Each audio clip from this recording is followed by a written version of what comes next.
Assalamu alaikum. Namaste. Ni hao. Ciao. Konnichiwa. Good morning. Good morning. Good morning. How are you today? It's Ken at 10. If you haven't been here before, where you been? Come here every day, please. Come and see us and join us for news on the property market. We're based in Southwest 16 Norbury between Streatham and Croydon, and we broadcast daily about all things property, life in general, really, and hopefully give you a bit of a lift for the day. How are you today? Hope you're doing well. Give us a shout out if you're there and watching us. It can be a bit lonely here sometimes, thinking, is anybody actually watching? But so a few things today. At the end of the day, I'm going to talk to you about, I've got a nice quote about the art of negotiation, which I think you might like. I'll give you that at the end of the show. A few other things going on. Captain Tom tributes yesterday. Weren't they beautiful? You know, it just goes to show how one man, it's never too late, is it? There he is, 100 years old and doing something that just captures the heart of a whole nation. What an incredible guy. And seeing all the tributes yesterday and the clap and everything, just amazing. Loved it. Absolutely loved it. And hopefully that's the sort of thing that makes me think, yeah, the pandemic's changed the way we view people, especially our older people. I think that sometimes are totally undervalued in society and often disrespected. So hopefully he's the start of a change in that direction. Here in Norbury, the weather, it's bright. We've got sunshine. Yes. Last winter month, isn't it, February? So you haven't got long if you're feeling a bit like, oh, it's bad again. The sun's out, it's bright, it's getting better, and we're nearly in springtime. The shoots are going to start to come up soon.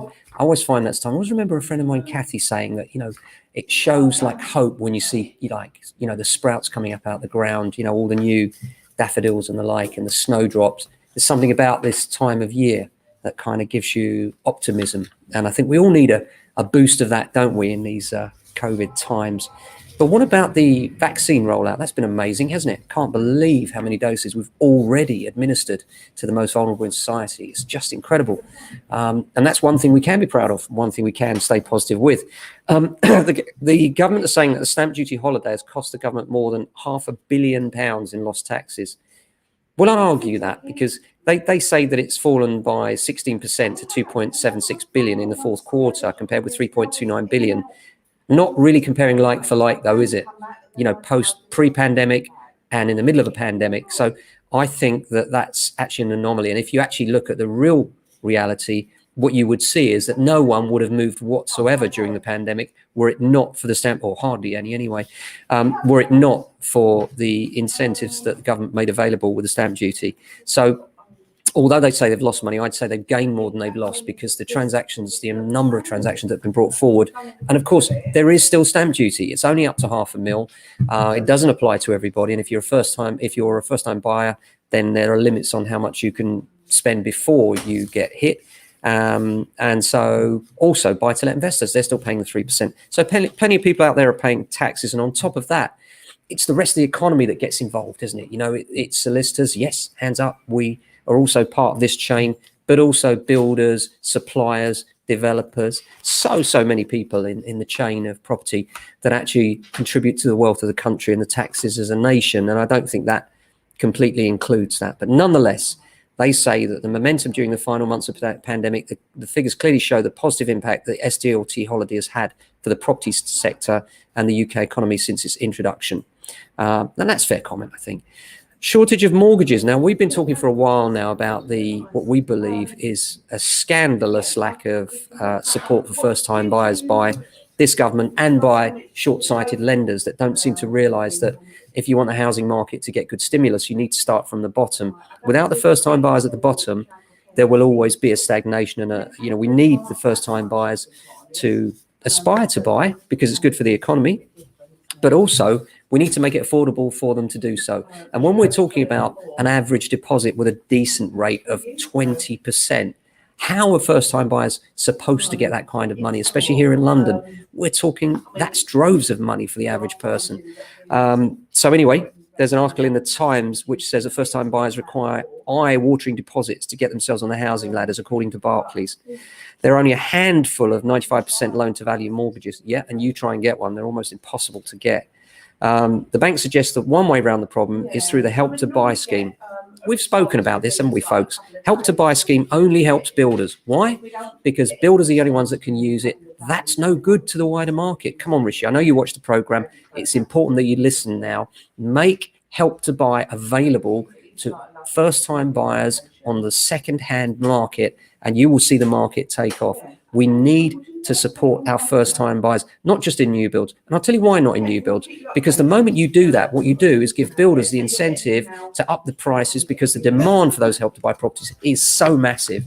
So if you want to help first-time buyers, then support them with a first-time buyer 95% mortgage incentive. That's at reasonable rates as well. Otherwise, you take all the chances away as well.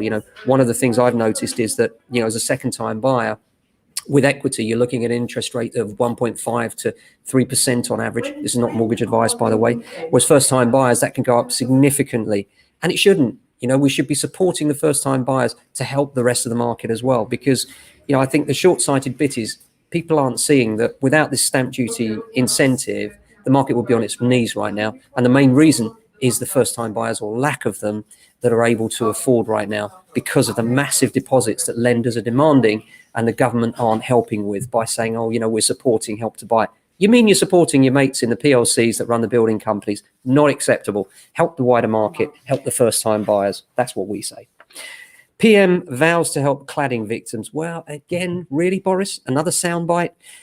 He's vowed to ensure leaseholders won't face the unaffordable costs of fixing unsafe homes.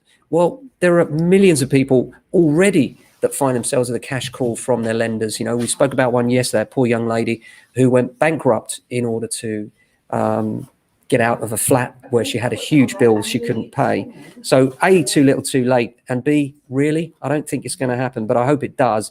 What he says is that he wants to ensure, he was determined that homeowners would not have to pay extortionate costs to correct fire safety defects that are no fault of their own. Well, which fire safety defects are a fault of theirs? None of them. So therefore, that sentence doesn't require that qualification, does it? And I my fear is it sounds like a bit of a soundbite to me. Labour leader Keir Starmer said yesterday, he highlighted the plight of homeowners who've been left unable to sell or remortgage. And I think that's right. And, we've spoken about it many times, but very frustrated for you guys out there if you're in that situation. Let's hope that it's more than a soundbite and starts to support people. Fail to see it will help those that have already paid, though. I can't see them all of a sudden getting reimbursed, but I hope they do. Negative interest rates. There's some talk of negative interest rates. This is an interesting one. This is from Daily Express. I know, right? All sorts of papers today, all sorts of articles. We do try and spread the load a little bit. And yeah, what they're basically saying is that there is a chance of negative interest rates. This is where the Bank of England set the interest rate at below zero. It's hard to get your head around, isn't it, how exactly that would work? Because technically, they say that the rate cut would be intended to keep money flowing out of banks and into the economy in the form of loans and mortgages. And he says the interest rates are only now 0.1%. Cutting much further would lead to negative interest rates. He goes on to say that in theory, sub-zero rates would mean banks would pass on savings to savers. And if applied to mortgages, borrowers would end up paying back less than their initial loan. Yeah, I can see banks doing that, can't you? Not seeing that at all. However, in practice, banks have been reluctant to do this. No, you don't say. Reluctant to give away money. And this is an interesting one. I saw this today. There's a picture in the Sun if you want to have a look at it. A 3-bedroom home in Hampshire has been put on the market for $360,000. But the note in the description points out the unusual thing in the garden. It's got a huge electricity pylon literally in its back garden. I've never seen anything like it. The estate agent's notes say, please be advised that within the boundary of this property, namely the back garden, there is an electricity pylon. I don't think you could miss it. You could see it from the front, standing proud, just huge. You go in the back garden and you think, yeah, imagine doing your barbecue underneath that. I don't think so. So yeah, good luck with that one. That is a real challenge. Apart from that quote regarding negotiation that I saw, that I thought was so relevant, and that was the art of negotiation. And it said that the art of negotiation is making other people see your way. And the way that vests itself is that the idea being that when you try and negotiate with somebody, you want them, it's not a fist fight. You want them to see what you see so that the outcome is better for them. You want them to suggest what you're thinking. And the art of negotiation is truly making other people tell you what you already want them to tell you. And that influence is massive, and it's possible. And good negotiators do it all the time. And we love a bit of negotiation. It's what we do.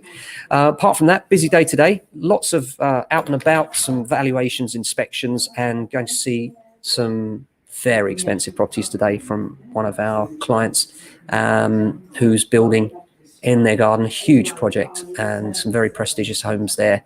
So that'll be really interesting to see. Looking forward to that. Apart from that, hope you all have a fantastic day. We'll be back same time tomorrow for another Ken at 10. Until then, stay safe and well. Ciao.